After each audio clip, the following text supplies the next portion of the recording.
চলো আজ বানিয়ে ফেলি চিড়ের পোলাও। হরে কৃষ্ণ। তো দেখো জেকে চিড়ের প্যাকেট আমি নিয়ে নিয়েছি।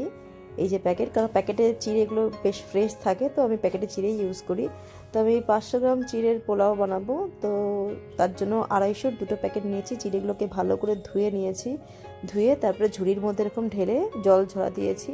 দেখো কত সুন্দর ড্রাই হয়ে গেছে। সবজি বানিয়ে নিয়েছি, মিক্স ভেজ সবজি, আর বাদাম ভেজে নিয়েছিলাম আগের থেকে।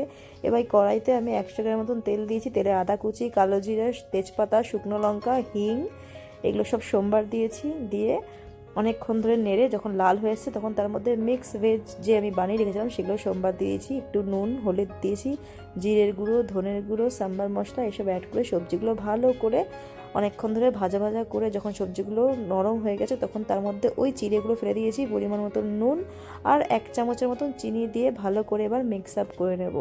এইভাবেই কিন্তু চিড়ের পোলাও সকালের টিফিন হোক বা ইভিনিংয়ের টিফিনের জন্য হোক, এটা কিন্তু একটা আইডিয়াল প্রসাদ হতে পারে।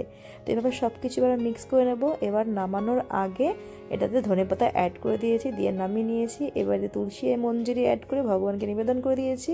তো চিড়ে প্রসাদ কি জয়, হরি বল।